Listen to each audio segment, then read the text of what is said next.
নবী সাল্লাল্লাহু আলাইহি ওয়াসাল্লাম কি হুজুরদের নবী না আপনার নবী? কথা বলেন, উত্তর দেন। নবী সাল্লাল্লাহু আলাইহি ওয়াসাল্লাম কি হুজুরদের নবী না আপনারও নবী? তাহলে আপনার মধ্যে তার সুন্নাত থাকবে না কেন? আপনার চেহারায় দাড়ি নাই কেন? আপনার প্যান্টটা টাকনুর নিচে কেন? কেন আপনি নবী সাল্লাল্লাহু আলাইহি ওয়াসাল্লামের জীবনী সারা জীবনও একবার পড়ে দেখতে পারলেন না?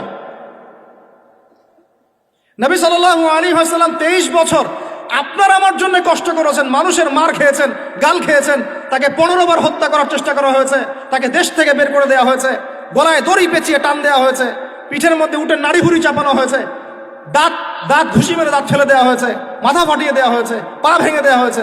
কাদের জন্য? তার জন্যে। তা আপনি আমি কেন তার জীবনী পড়ে দেখলাম না কখনো? কেন আপনার চেহারায় দাড়ি থাকবে না, আমার চেহারা দাড়ি থাকবে না? কেন আমাদের প্যান্ট টাকনুর নিচে উপরে থাকবে না?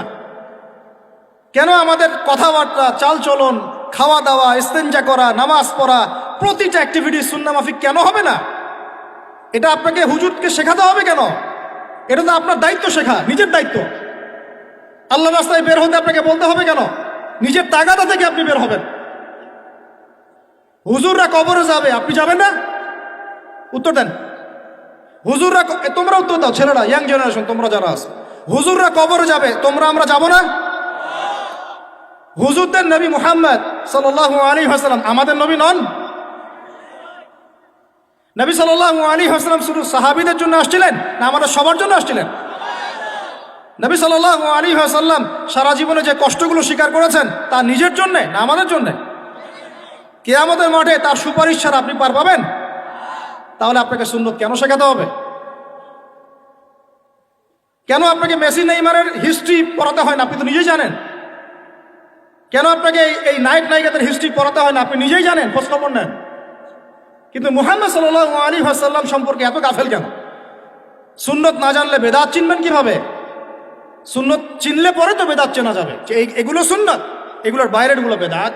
তখন তো বেদাতের আলাদা করে সংজ্ঞা আপনাকে শেখাতেই হয় না। মুসলিম পরিবারে জন্ম নিয়েও তাওহীদ চিনতে পারছি না, শিরকের মধ্যে লিপ্ত আছে। সুন্নত চিনতে পারছি না, বেদাতে লিপ্ত আছে। নামাজ, সুবহানাল্লাহ, মুসলিম পরিবারে জন্মগ্রহণ করে নামাজ পড়েন না কেন?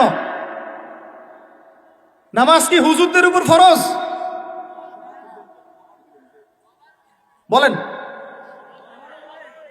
আপনার বয়স কি 10 বছরের নিচে? তাহলে আপনি নামাজ পড়েন না কেন? ফরজ মানে কি? আপনি ইচ্ছা হইলে করলেন, ইচ্ছা হইলে করবেন না, নাকি? এটা ফরজ? ফরজ হয়তো বোঝেন। ফরজ কি? ওই যে প্রত্যেক রাতে যে মেয়ের সাথে খষ্টি নষ্টি না করলে আপনার ঘুম হয় না, ওইটা হচ্ছে ফরজ।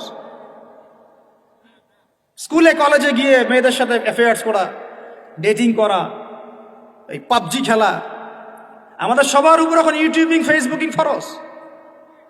ফরজ বোঝেন, এইভাবে বোঝেন, এগুলো হচ্ছে ফরজ আপনার উপরে। তো সলাত, হাইয়া আলা সালাহ, প্রত্যেক দিন আপনার কানে যায়, কেন সলাতে আসেন না? হাইয়া আলাল ফালাহ আপনার আমার কানে যায়, কেন সলাতে আসেন না? কখন সলাতে আসবেন? ছোট ভাইরা কখন সলাতে আসবেন? যখন আপনার বয়স হবে 50, ওই সময় এসে প্রথম কাতারের চেয়ার নিয়ে দৌড়াদৌড়ি করবেন।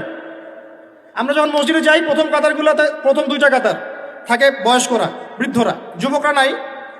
আর ওই সময় চেয়ার নিয়ে মারামারি, কারণ এখন তো সেজদা দেওয়ার মতো শরীরে ক্ষমতা নাই। আর কে আগে চেয়ার দখল করতে পারে, ওই হচ্ছে প্রতিযোগিতা তখন।